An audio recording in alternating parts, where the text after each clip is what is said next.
The bill landed on the polished mahogany table with a soft thud, and the laughter stopped. The wealthy guests leaned back in their chairs, exchanging smug glances before turning their eyes toward the young waiter standing beside them. One of them tapped the receipt with a cold smile and said, "So this is how you people make your money? Adding extra charges and hoping no one notices?" The others joined in, their voices loud enough for the entire restaurant to hear. The waiter tried to explain, but every word he spoke was mocked, twisted, and thrown back at him. The manager approached and, instead of listening, he sided with the guests instantly, demanding the waiter apologize and accept responsibility or risk losing his job. The waiter's hands trembled as humiliation burned in his chest. His dignity stripped in front of strangers at a nearby table. A quiet man watched the scene without interruption, calm, steady, and unreadable. He did not raise his voice. He did not look away. As the guests continued their performance of arrogance and cruelty, the quiet stranger slowly stood up, adjusted his coat, and took a single step forward, changing the atmosphere of the room without saying a word. The young waiter's name was Kwemadu. And this was not the first time he had been spoken to like a servant without a voice, but tonight felt different. The harsh words lingered in the air, echoing through the restaurant like a judgment passed without evidence.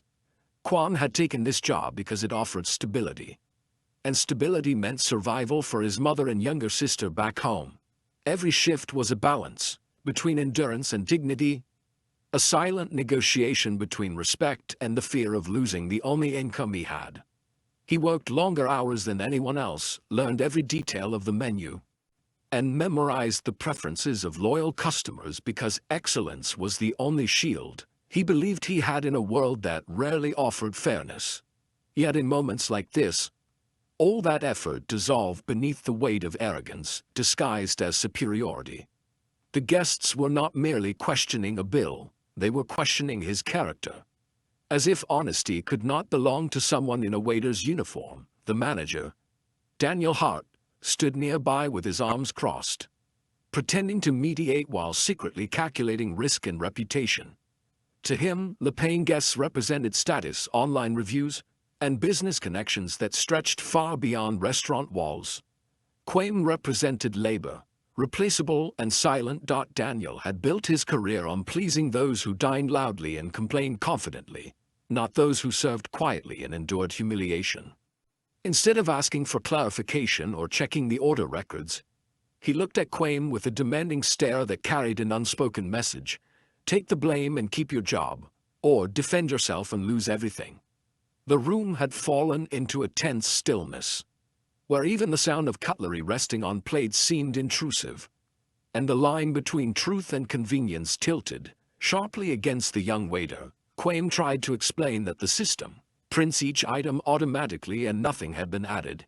His voice was steady, but he could feel the embarrassment tightening in his throat. One of the guests, a tall man with an air of entitlement, leaned forward and smirked, insisting that people like Kwame always find ways to stretch a bill when they think no one is watching.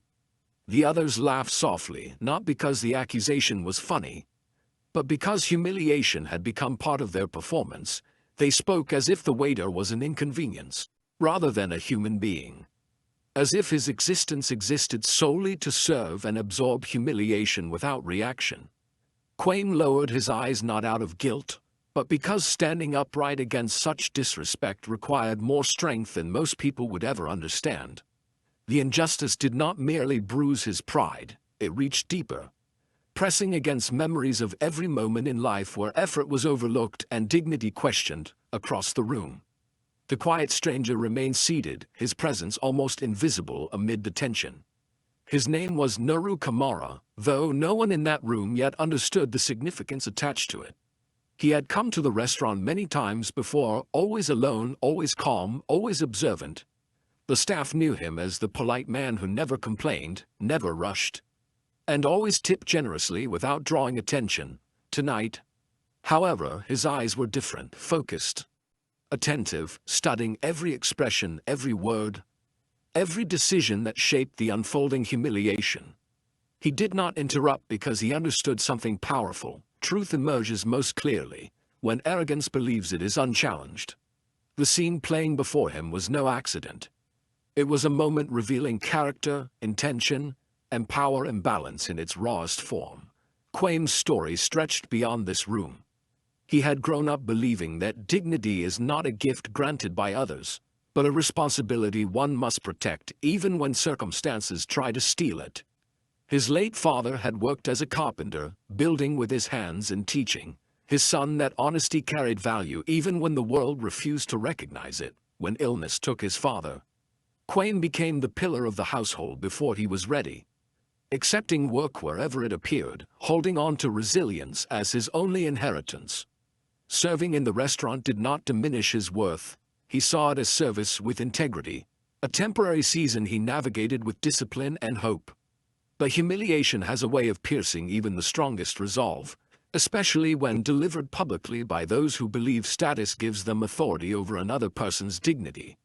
The quiet sting of injustice traveled through him like a cold current, yet he stood still, refusing to let anger expose itself recklessly. Daniel returned from the office with a forced expression of control and announced that the issue would be handled internally, a phrase that sounded less like fairness and more like submission to convenience.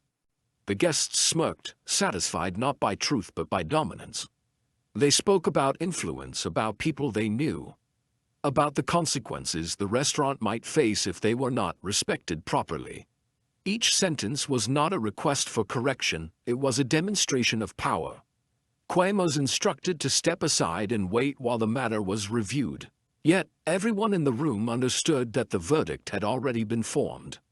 The shame was heavy, visible in his posture, even though his conscience remained clean. Around them, the restaurant returned to its rhythm. But beneath the surface, tension continued to pulse. What the guests did not know was that every accusation they made, every insult they delivered, and every false assumption they expressed had been silently recorded in memory by the stranger, who had now risen from his seat. Nuru did not rush forward or speak carelessly. He approached with calm precision, carrying an aura that seemed out of place among casual observers. The staff noticed the shift before the guests did, a subtle change in atmosphere, as if authority had entered the room without seeking permission.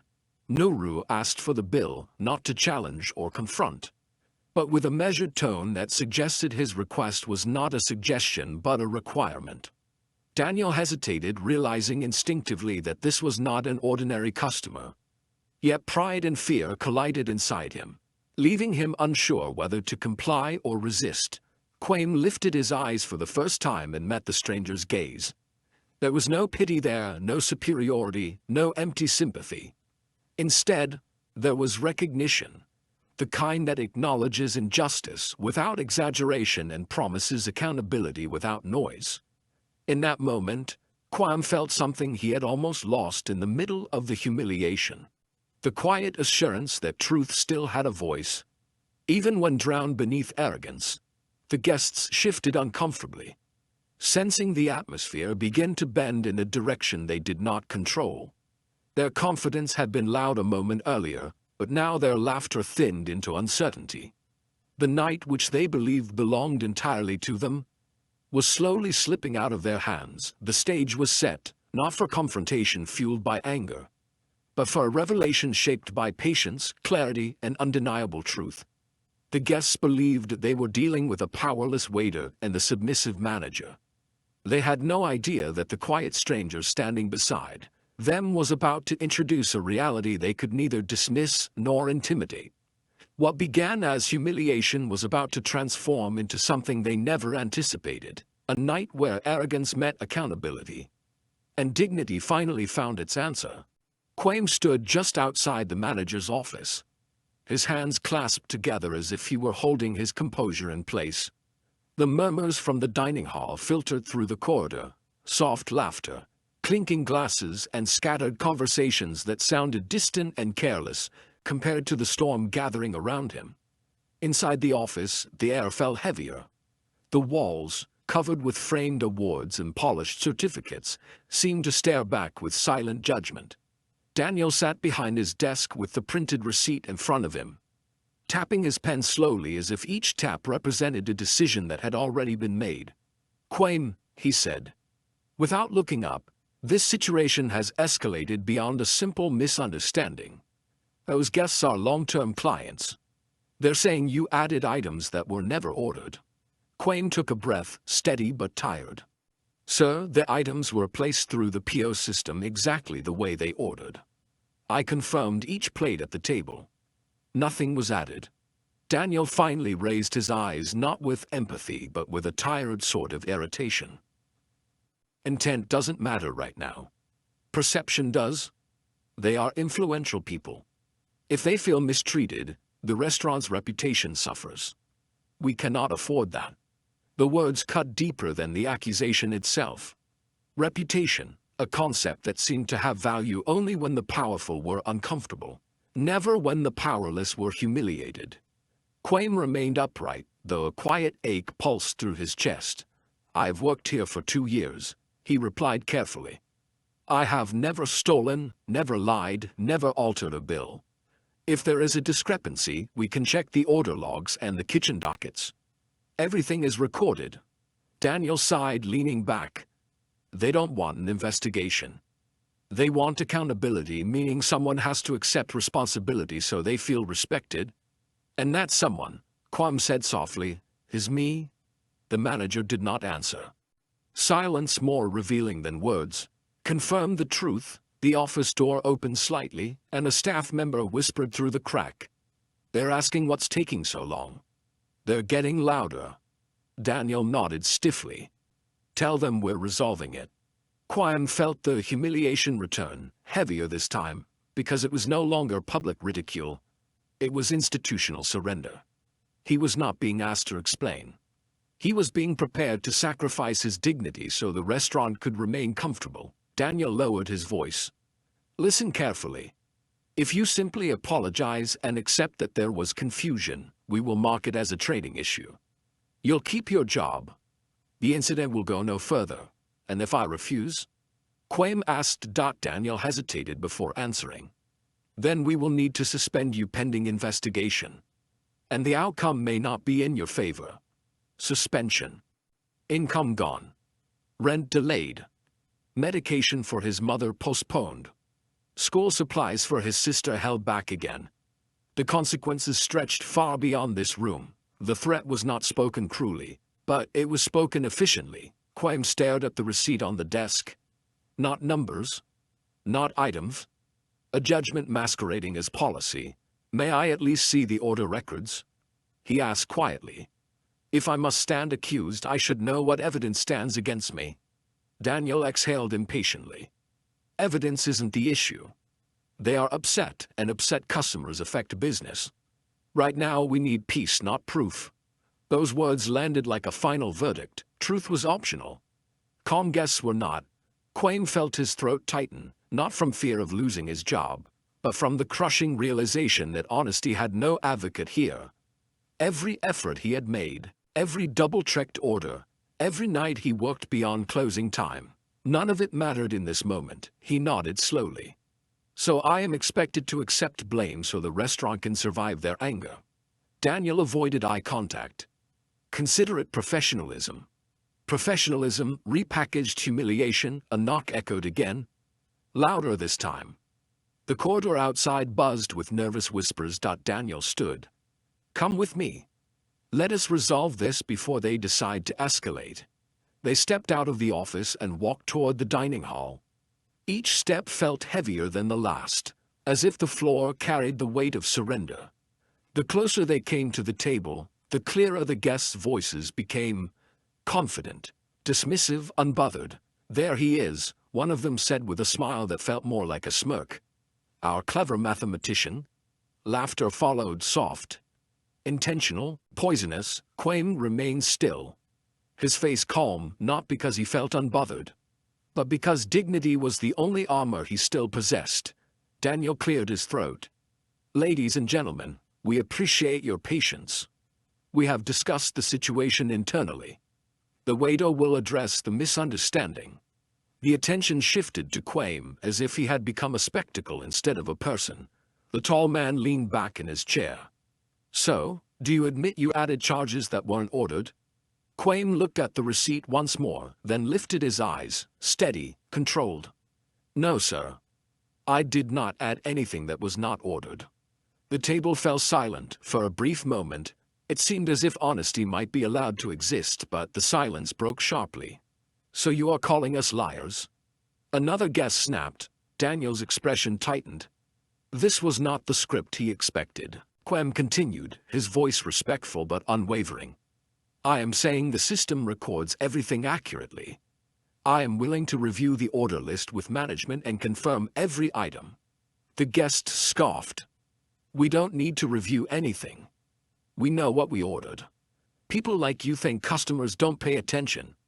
The words stung, not just because of the accusation, but because of the slow, deliberate humiliation embedded inside them. People like you, the phrase carried more weight than any receipt ever could. The guests were no longer discussing a bill. They were discussing worth, status, and the hierarchy they believed governed the room. The woman seated at the end of the table waved her hand dismissively. This is simple.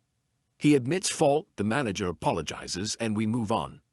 Why complicate something that could have been resolved already? Daniel looked at Quaim, silently urging him to surrender his dignity to restore the illusion of peace. For a moment, Quaim felt his confidence waver. The room seemed quieter than before. Every eye on him. Every second stretching into something unbearable. He opened his mouth to speak, but before he could, another voice entered the moment, calm, controlled, unhurried. I would like to see the receipt. The words were spoken softly. Yet they carried through the room with an authority that did not come from volume. Everyone turned. The quiet stranger had stepped forward. He did not posture. He did not confront.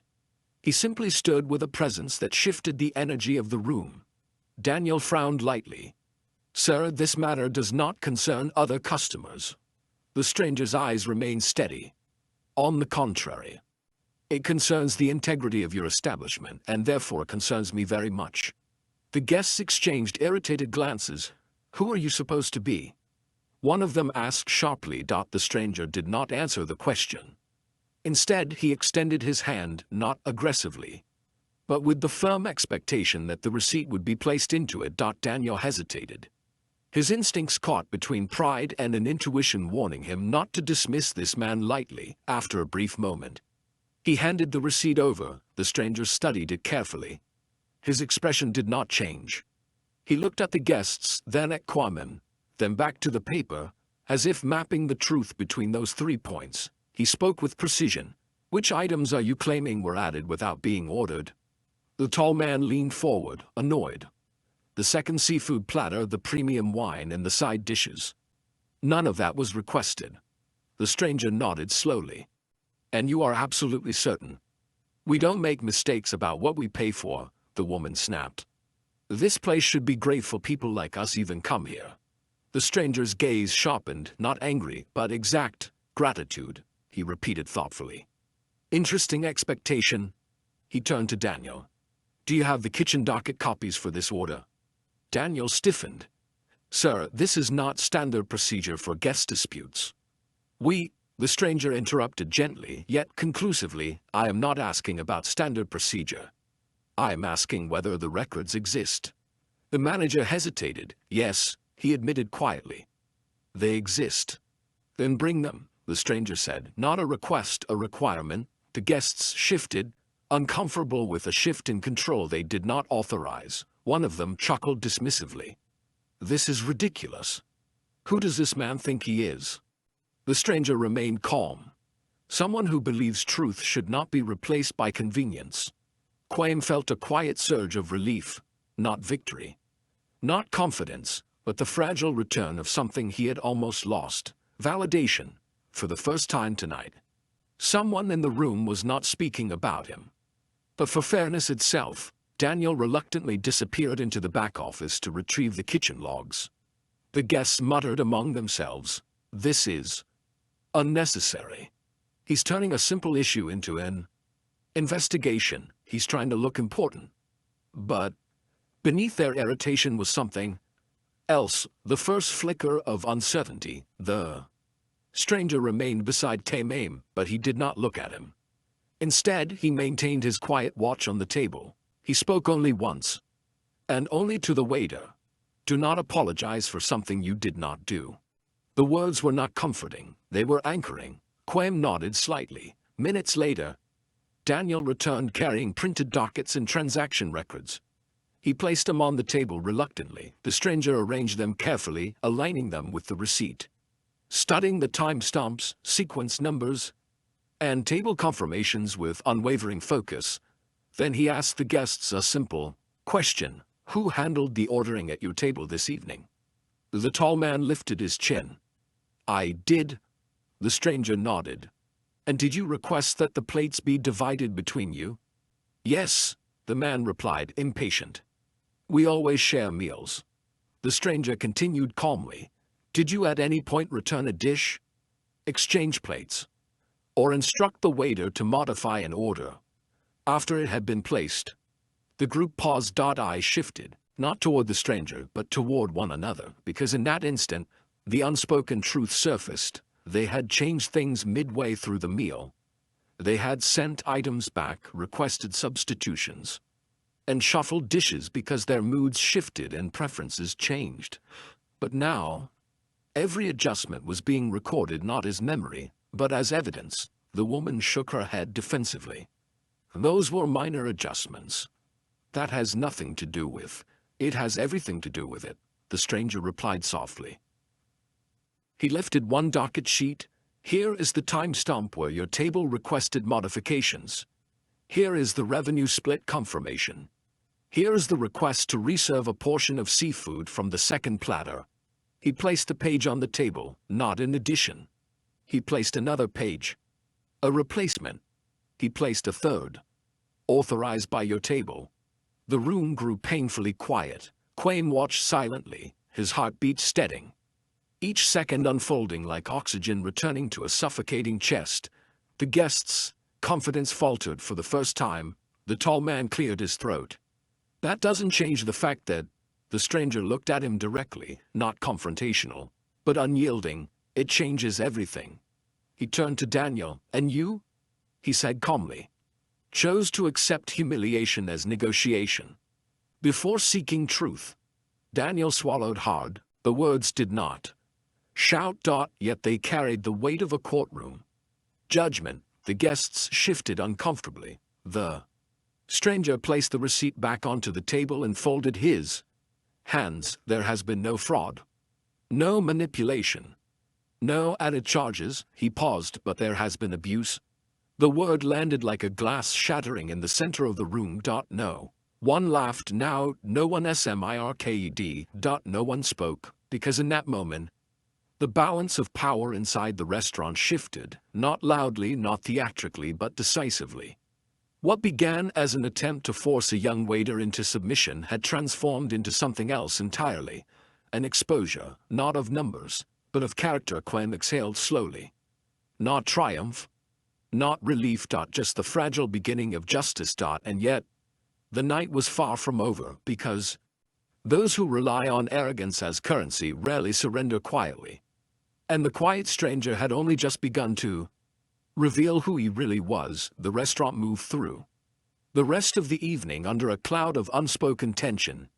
Conversations quieted whenever the wealthy guests raised their voices, and every staff member walked with the uneasy caution of people trying to avoid becoming the next target. The manager pretended everything was normal, but his eyes kept drifting toward the quiet stranger, who had returned to his seat after calming the confrontation. The waiter, still shaken, worked in silence, each step heavy with embarrassment and fear about whether his shift would be his last. The guests continued eating with theatrical arrogance, loudly retelling the incident as if it were an amusing story, exaggerating every detail to paint themselves as heroes who had exposed a terrible injustice. Even the sound of plates being placed on tables felt heavier than usual, as though the room itself understood that something deeper was unfolding beneath the surface. Although the humiliation appeared to be over, the damage lingered inside the waiter like a growing storm.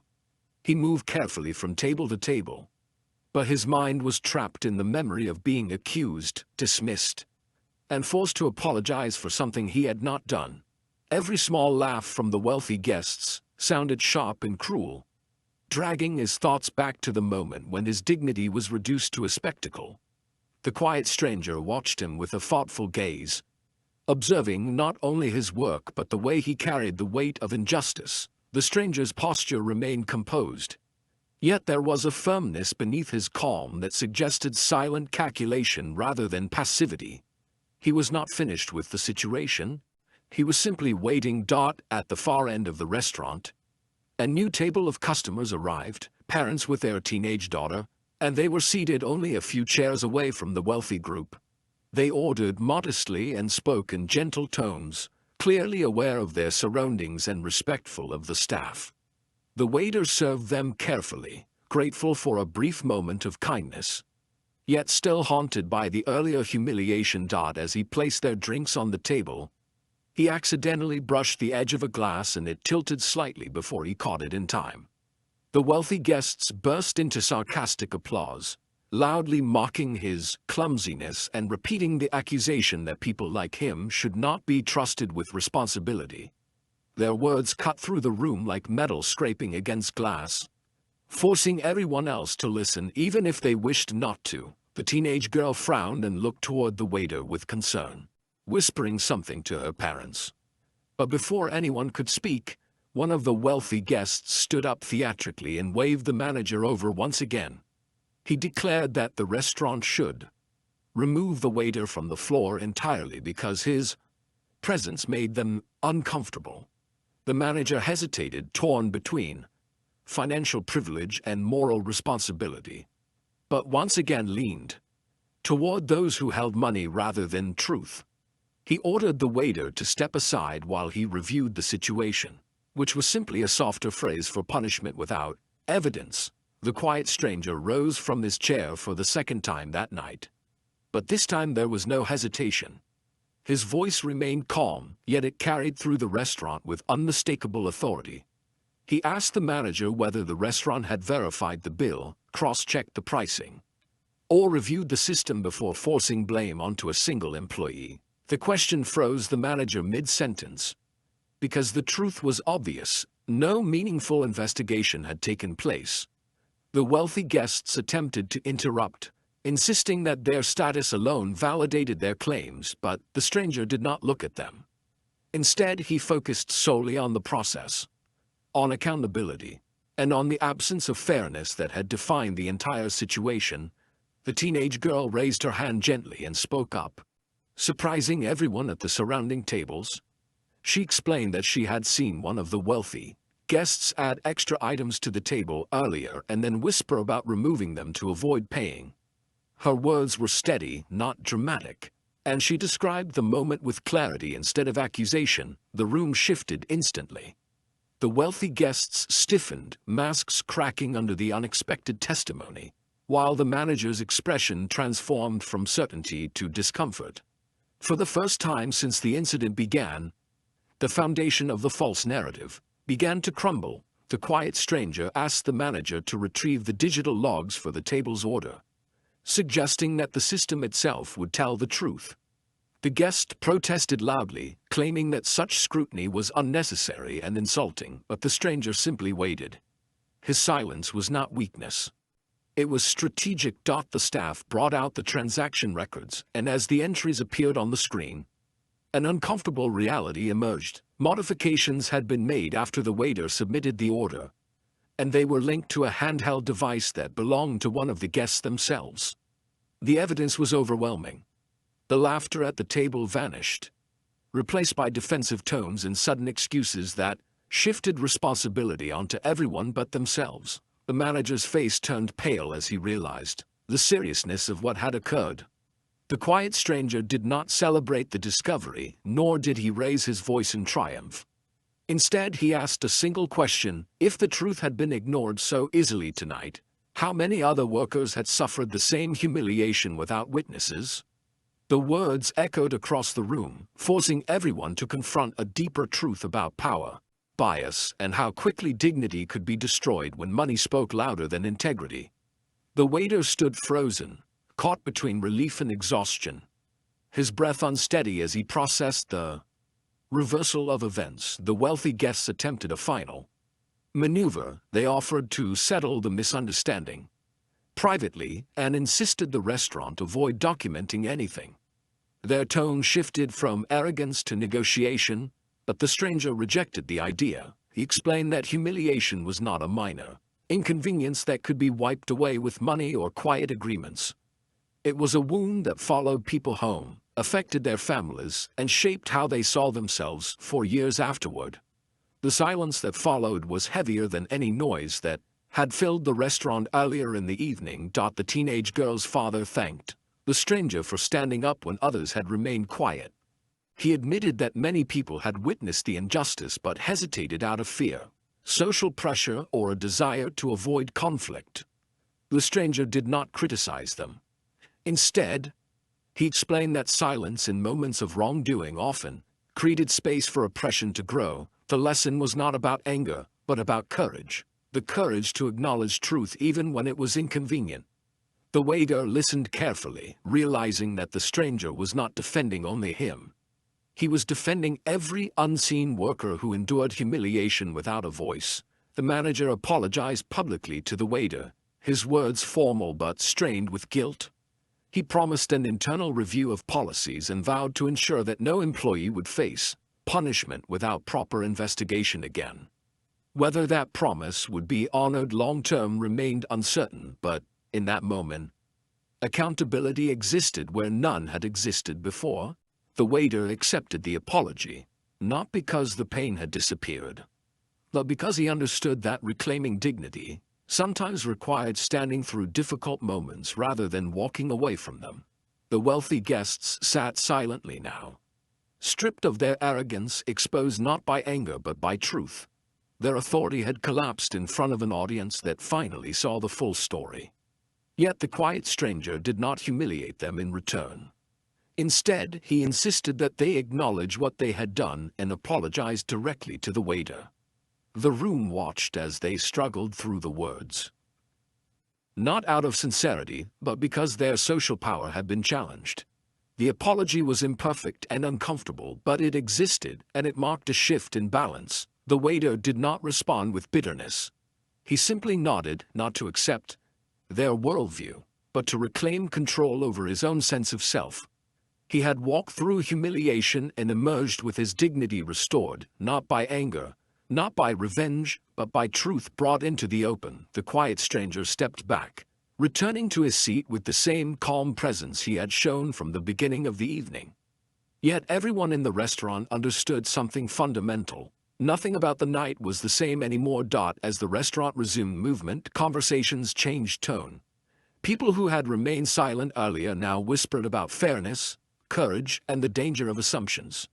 The teenage girl watched the stranger closely, recognizing him not as a loud hero, but as someone who used restraint, intelligence, and moral clarity to transform a situation that seemed impossible to challenge. Her parents told her to remember the moment, not because of confrontation, but because it demonstrated how one person's decision to speak could tilt the entire balance of a room. The waiter returned to his duties, his steps steadier than before, yet his heart still filled with a complex mix of gratitude, anger, relief, and exhaustion. He looked at the stranger as he passed his table and gave a quiet nod of thanks that needed no words. The stranger acknowledged him with the same calm expression, understanding that dignity restored did not erase the pain that had been experienced. It simply ensured that the pain no longer defined the narrative.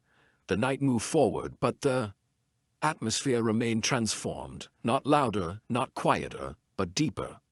Everyone present carried a silent awareness that truth had been forced to the surface by someone who refused to look away. And although the confrontation had ended, the real story, the story of consequence, reflection, and the ripple effect of courage had only just begun. The restaurant slowly drifted toward closing hours, yet the events of the evening refused to settle into silence. Conversations had shifted from casual dining to reflective murmurs, and every person who had witnessed the confrontation carried An unspoken awareness that the night had revealed something uncomfortable about human behavior, the way power could distort truth, the ease with which dignity could be taken, and how fragile fairness became when wealth overshadowed accountability. Yet beneath that awareness burned another question, one that lingered at nearly every table. Who was the quiet stranger? He did not act like an ordinary guest. His words carried discipline, his presence commanded restraint rather than fear, and his decision to speak had not come from impulse but from principle, the kind that grows from experience rather than curiosity. The waiter, still balancing the weight of humiliation with the relief of truth, found himself wondering the same thing each time he passed the stranger's table. The man was calm, attentive, and reserved, but there was something else beneath. His composure, a kind of grief that did not show through tears or trembling hands, but through the stillness of someone who had learned to live with wounds instead of displaying them. The teenage girl who had spoken earlier noticed it as well. While her parents finished their meal quietly, she continued to study the stranger, not out of suspicion but out of a deep sense of respect. His intervention had changed the trajectory of the night, yet he had asked for no recognition, no applause, and no reward. Instead, he had returned to his seat as if defending truth were simply a moral reflex, nothing extraordinary, nothing heroic, only necessary. Eventually, the manager approached the stranger's table, this time not with authority, but with humility. He stood there for a long moment before speaking, gathering words that felt heavier now than they had earlier in the evening. "I owe you an apology as well," he said quietly. "Not only for what happened to my employee, but for allowing myself to make decisions based on fear instead of fairness." The stranger did not respond immediately. He looked at the manager with patient eyes, as if weighing whether the apology came from sincerity or convenience. After a brief pause, he nodded, not dismissing the wrongdoing, but acknowledging the first step toward accountability. "The problem," the stranger said calmly, "is not tonight alone. The problem is the system of reflex, the instinct to trust power before truth, money before integrity, and accusation before investigation. If you correct only this incident, but do not correct the instinct, the injustice will repeat itself again." The words settled into the room like a lesson written into the air. The manager swallowed hard. "You're right," he admitted quietly. "And I know tonight revealed more about me than I wanted to see." He hesitated before asking the question that had been building inside him since the confrontation. "Have you experienced something like this before?" The stranger's eyes shifted, not sharply, not painfully, but deeply, as though the question had touched a quiet place inside him that he rarely opened to the world. He did not answer immediately. Instead, he rested his hands on the table, took a slow breath, and spoke with a voice that carried both strength and memory. "Yes," he said softly. "More times than I can count." The room did not grow louder, it grew still. The waiter, unknowingly standing nearby, paused mid-step without meaning to. The teenage girl leaned forward slightly, sensing that what came next was not simply another story, but the truth behind the stranger's silence. The stranger's gaze did not drift into distance. It remained present, grounded, as he began to speak. He told them that he had once worked in an environment where mistakes were never investigated, only assigned, where the people at the bottom absorbed the consequences of the decisions made by those above them, where accusations became judgments before evidence was even considered, where apology was offered not after truth was found, but only after damage had already been done. He did not mention anger.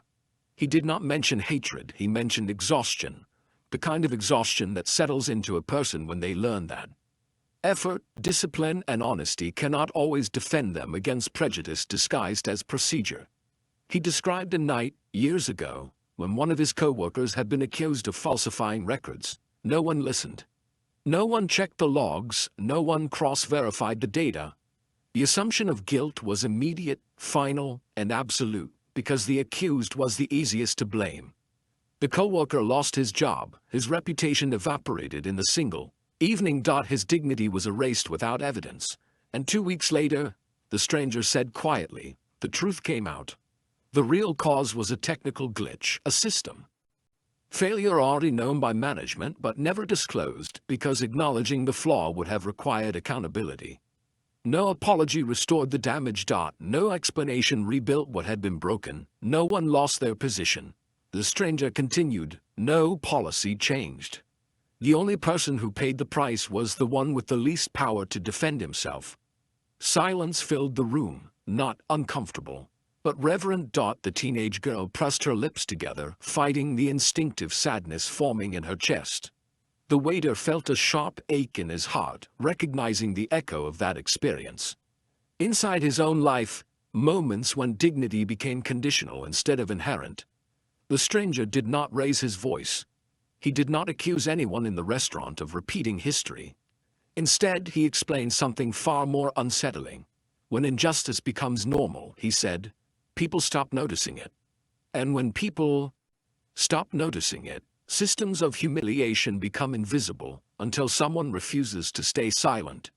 The manager lowered his head, absorbing the weight of the truth. The wealthy guests, still seated nearby, listened with growing discomfort. Their earlier arrogance had dissolved completely, replaced not by guilt alone but by an awareness that their behavior had exposed something much larger than embarrassment. They had not simply tried to humiliate one waiter. They had reinforced a pattern, one that had been repeated countless times across countless lives. The teenage girl's father leaned forward, his voice thoughtful rather than confrontational. "Then why did you speak tonight?" he asked gently, "when so many people choose to remain quiet?"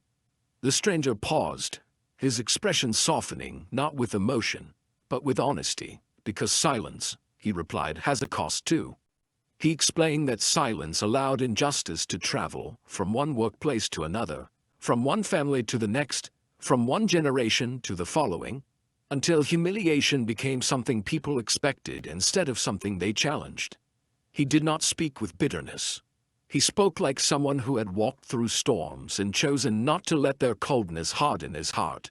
The waiter felt something shift inside himself, not relief, not triumph, but a sense of awakening. The humiliation he had experienced earlier suddenly felt connected to a much larger narrative, one that stretched beyond his individual pain and revealed the structure that made such humiliation possible. The stranger did not glorify himself. He simply acknowledged responsibility. "Sometimes," he said quietly, "the only difference between injustice repeated and injustice stopped is whether one person decides that silence is no longer acceptable." The words did not strike the room like thunder. They settled like truth. The teenage girl's eyes glistened, not with tears of sadness, but with the kind of clarity that shapes a person's understanding of the world at a young age. Her parents exchanged a thoughtful glance, realizing that their daughter was witnessing a moment that would stay with her far beyond that evening. The manager straightened his shoulders slowly, as though the conversation had forced him to confront not only his error, but his duty. He promised, not dramatically, not performatively, to initiate formal policy changes. He committed to training his staff and himself to verify evidence before judgment, listen before reacting, and protect the dignity of every employee regardless of social pressure. For the first time that evening, his promise sounded less like public relations and more like conviction. But the night was still not finished. Moments later, a soft commotion stirred near the hostess' desk.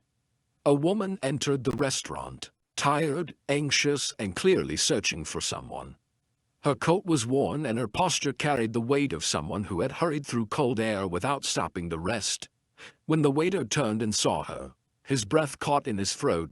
It was his mother. She had come because someone from the staff, concerned that he might lose his job, had called her earlier, explaining the situation in fragments. Fear had driven her there, not curiosity. She approached her son quickly, relief washing over her face when she saw that he was still standing at work, not dismissed, not escorted out, not shamed in private. But when she learned what had happened, when she realized how close humiliation had followed her son home that night, her expression shifted from relief to quiet pain, the kind of pain known only to parents who have watched their children fight battles they should never have needed to fight. The quiet stranger did not speak. He only watched, respectfully. Silently, the mother thanked the manager for correcting the truth.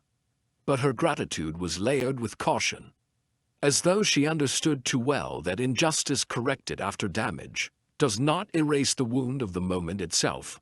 The wealthy guests lowered their eyes, unable to escape the human cost of their arrogance now that it stood before them, breathing, grieving, enduring. The stranger finally rose from his seat once more, not to confront, not to lecture, but to honor. He approached the waiter and his mother with a gentle nod, respectful, restrained, dignified. He did not speak in grand declarations. Instead, he said something simple but powerful. "You did nothing wrong. Remember that." The mother's eyes softened with gratitude. The waiter swallowed, fighting the emotion threatening to surface.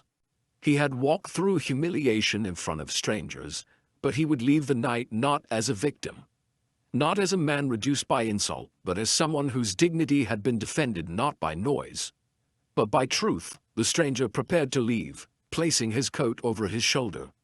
Yet before he could step away, the teenage girl approached him hesitantly.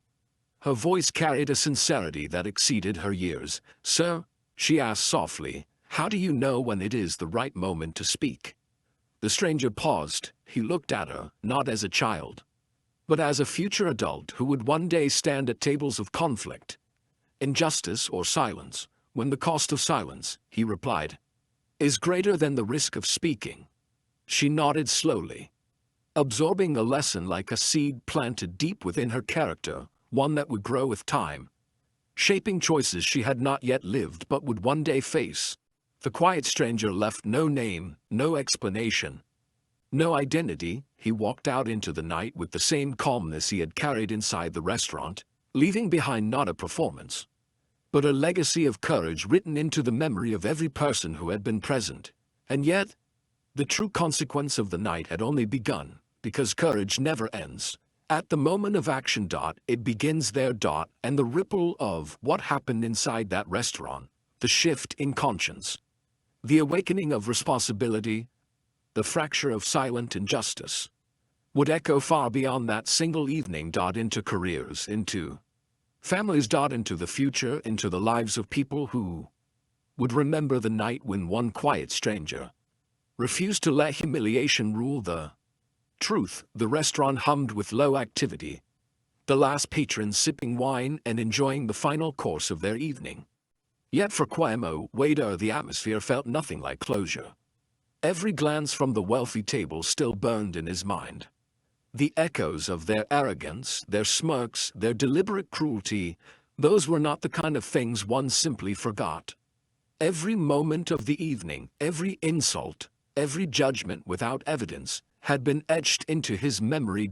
And yet, something had shifted. He no longer felt small. He no longer felt defeated. The quiet stranger had left behind a presence that lingered stronger than any person could, a weight of dignity, calm authority, and moral clarity that no arrogance could erase.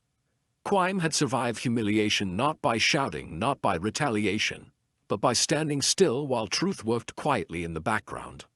The lesson had been brutal. Power without integrity is fragile, and arrogance without accountability collapses under scrutiny. But as the night drew toward its conclusion, the wealthy guests, now stripped of confidence, began a new strategy, a desperate attempt to reclaim dominance. One of them leaned toward the manager, whispering something curtly, their tone a mix of threat and charm. It was the same arrogance they had worn proudly earlier, only now tinged with the fear of exposure. They had realized the stranger had not only revealed their manipulation but had done so without raising his voice or demanding recognition. They had been undone by fact and observation, the two things they thought themselves immune from. The manager, Daniel, stiffened. He had felt the weight of responsibility more than he had anticipated. The evidence was unassailable. Any attempt to appease the guests now would backfire. And yet the guests pressed, attempting subtle intimidation, whispered threats about connections, social influence, and the consequences of embarrassing them. Quine, standing near the bar clearing empty glasses, felt his heart tighten.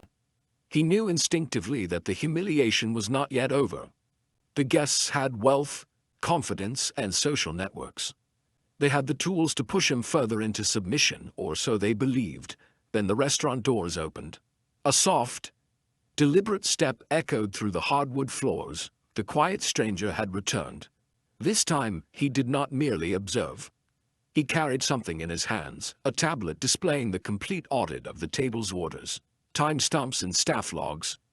Every manipulation, every substitution, every effort to feign innocence was recorded in black and white clarity. The wealthy guests froze. They recognized the tablet, not the device, but the authority it represented. Nuru Kamara. The quiet stranger placed it on the table gently, carefully, as if he were handling something fragile yet indispensable. He looked at each guest in turn.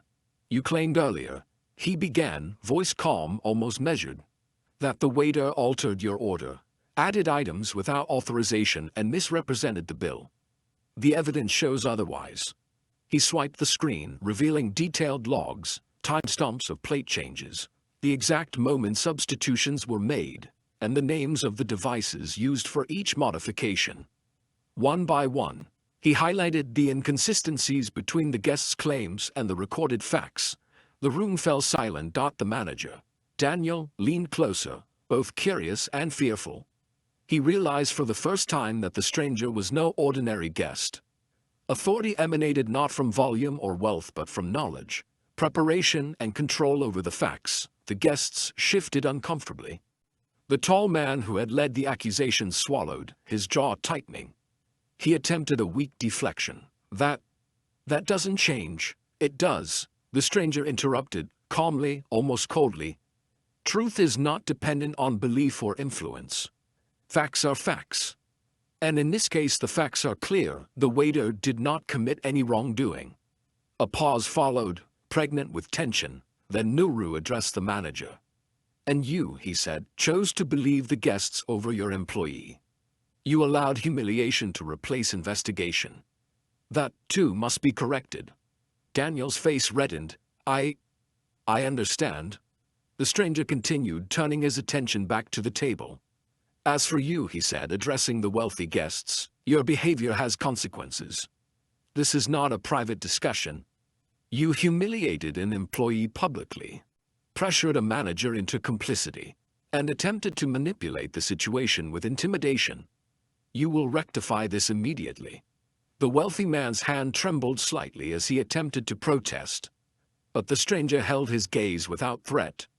Without arrogance, simply unwavering truth. You will pay for your meal in full, Nuru continued, as initially billed.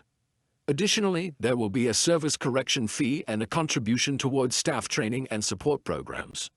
Your behavior tonight cannot be erased by silence or withdrawal.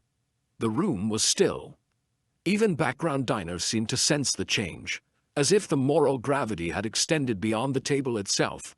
Quain's mother, who had remained quiet, felt tears prickle her eyes. Her son, once humiliated and near despair, was now being defended with clarity and authority that no wealth could challenge. The wealthy guests muttered apologies. Forced, uncomfortable, but sincere in the only way they could be. They had no choice.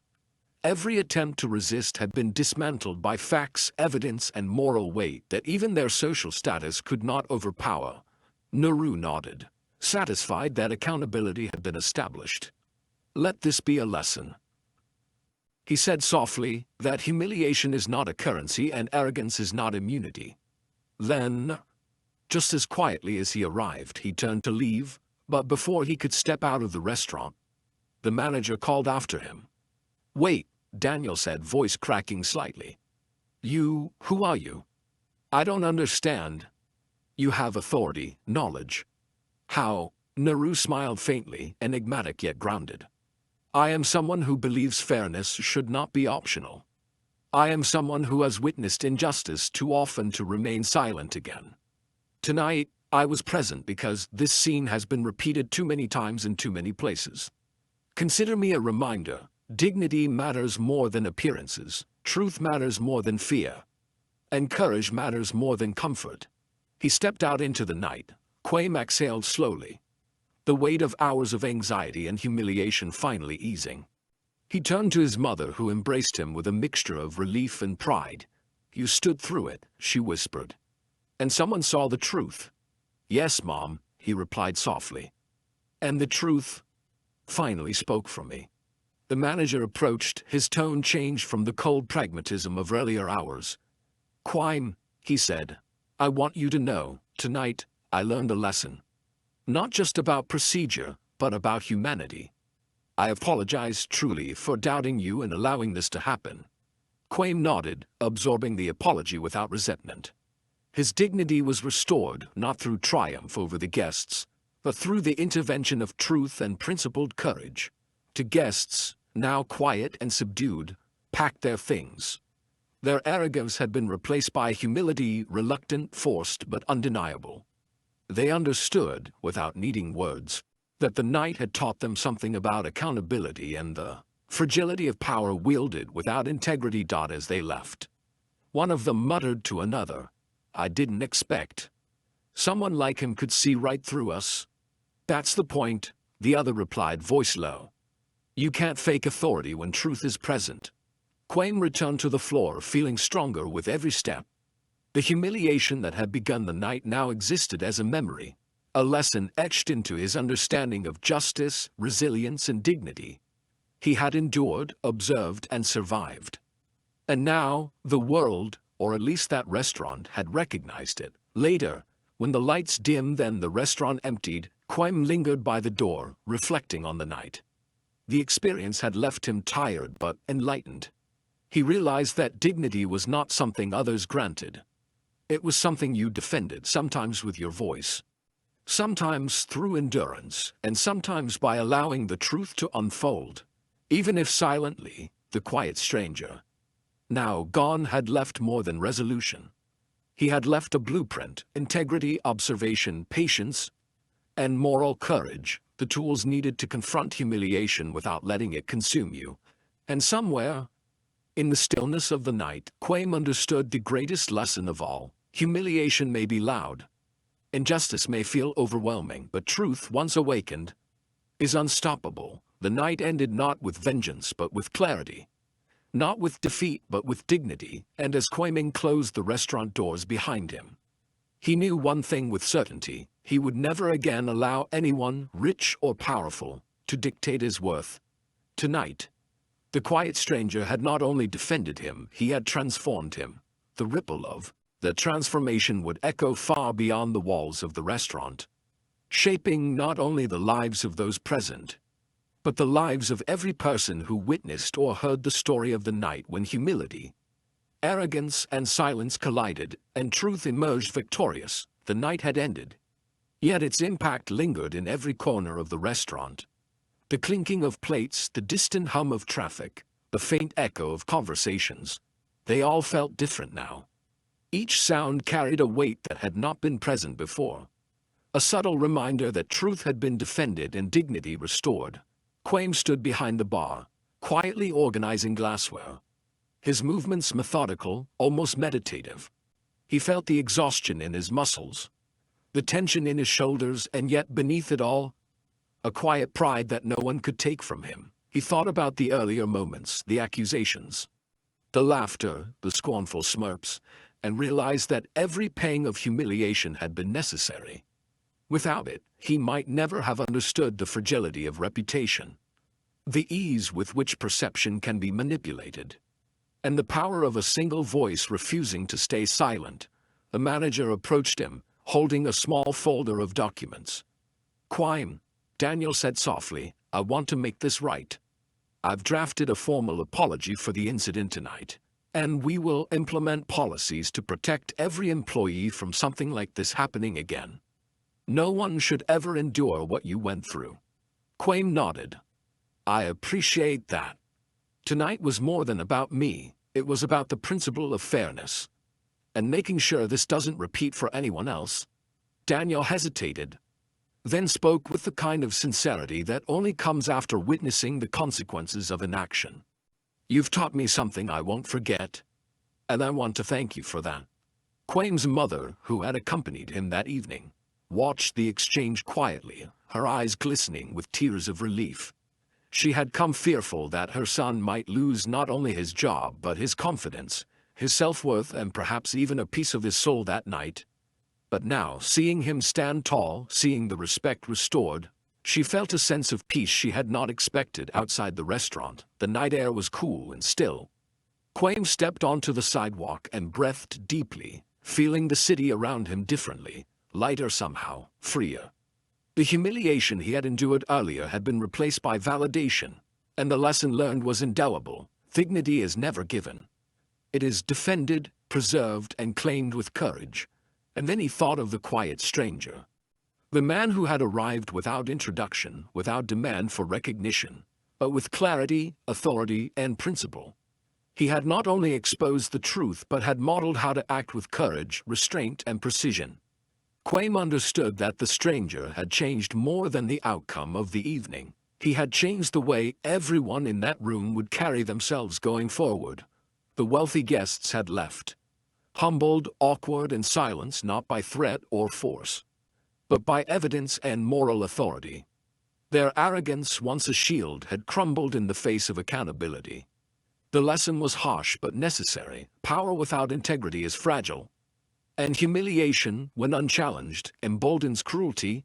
Quaim returned to the restaurant one final time before leaving, checking that every station was in order, every glass cleaned, every surface polished. It was a small ritual, but one that allowed him to reclaim the space he had almost been forced out of in disgrace. Every item arranged neatly, every floorboard swept clean, felt like a subtle affirmation. He had endured, he had been proven right. And the world, at least this corner of it, had recognized his truth. That night, as he walked home, he reflected on the ripple effects of courage. The teenager who had spoken up had learned a lesson about standing for what is right. The manager had learned a lesson about responsibility and the dangers of placing social pressure above fairness. Even the wealthy guests had learned begrudgingly that their actions have consequences, and that arrogance cannot erase accountability. And Quaim himself had learned the most important lesson: humiliation, however painful, does not define a person. How one responds, how one endures, and whether one refuses to surrender to false accusation, that is what defines character. The quiet stranger's words echoed in his mind. When the cost of silence is greater than the risk of speaking, it is time to act. Quaim knew he would carry that principle into every future challenge. Every unjust accusation, every situation where dignity could be threatened. It was more than a lesson. It was a guide, a moral compass forged in the crucible of public humiliation and restored by courage. The next day at work, the restaurant felt different. The staff spoke quietly, respectfully, aware that something rare had occurred. There was no gossip, no boasting, just an unspoken understanding that truth had been defended and that integrity mattered more than status or wealth. The manager began implementing new policies, carefully reviewing procedures, ensuring that no employee would ever face public accusation without investigation again. Quaim moved through the day with a quiet strength. He no longer feared humiliation because he had faced it fully, endured it, and emerged stronger.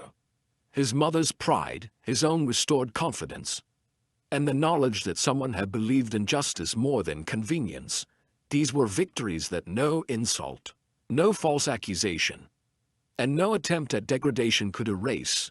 And somewhere, in the city, the quiet stranger's influence lingered like a shadow of moral authority. He had arrived silently, corrected an injustice, and left without recognition.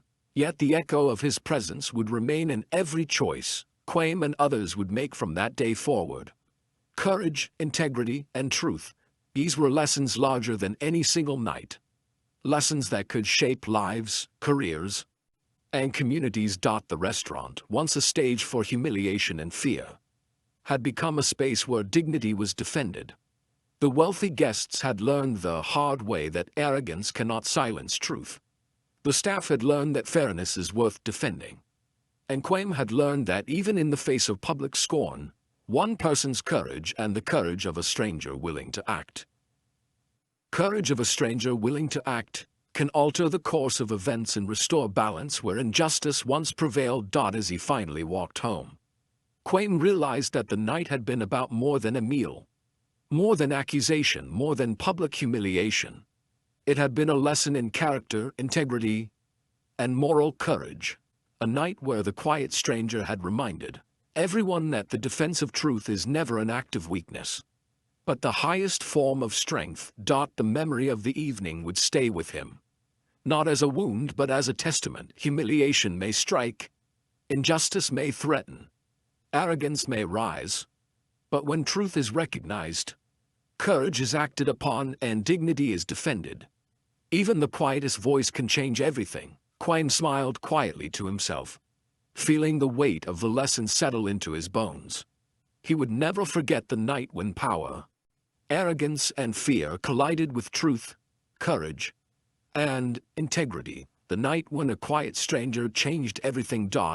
And as he closed the door behind him one last time, the thought remained: dignity cannot be taken.